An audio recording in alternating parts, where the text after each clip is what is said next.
মামলা আতঙ্কে আছেন নায়িকা মাহিয়া মাহি। আওয়ামী লীগ সরকার পতনের পর থেকেই মামলা আতঙ্কে ভুগছে দলটির নেতাকর্মীরা। বিগত ১৬ বছরে দলটির হয়ে যারা রাজপথে সরব ছিলেন তারা সকলেই চলে গেছেন আত্মগোপনে। যারা এখনও আত্মগোপনে যেতে পারেননি তারা বিভিন্ন মামলাতে গ্রেপ্তার হচ্ছেন বা দেশ ছেড়ে পালিয়ে যাওয়ার চেষ্টা করছেন।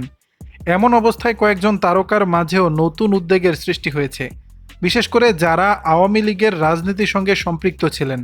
তাদেরই একজন ঢাকাই সিনেমার চিত্রনায়িকা মাহিয়া মাহি। বঙ্গবন্ধু সাংস্কৃতিক জোটের কেন্দ্রীয় কমিটিতে যুগ্ম সাধারণ সম্পাদকের দায়িত্বে ছিলেন এই অভিনেত্রী।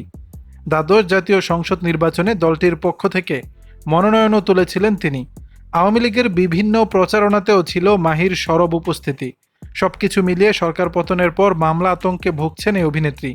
৫ আগস্টের পর সামাজিক যোগাযোগ মাধ্যম ব্যতীত কোথাও দেখা মিলছে না মাহির।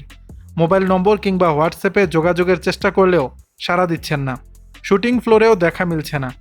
মাহির ঘনিষ্ঠজনেরা বলছেন আওয়ামী লীগ সরকার পতনের পর থেকেই বেশ সতর্ক অবস্থানে রয়েছেন এই অভিনেত্রী।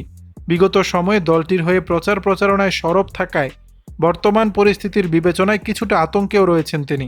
তারা মনে করছেন সাম্প্রতিক সময়ে চলচ্চিত্রাঙ্গনের কয়েকজন তারকার নামে মামলা হওয়ায় এই আতঙ্কের সৃষ্টি। যদিও কয়েকদিন আগে দেশ ত্যাগ করতে গিয়ে হজরত শাহজালাল আন্তর্জাতিক বিমানবন্দরে নিরাপত্তা কর্মীদের জেরার মুখে পড়েন মাহি। দর্শক, বিষয়টি নিয়ে আপনাদের মতামত জানাবেন নিচের কমেন্ট বক্সে।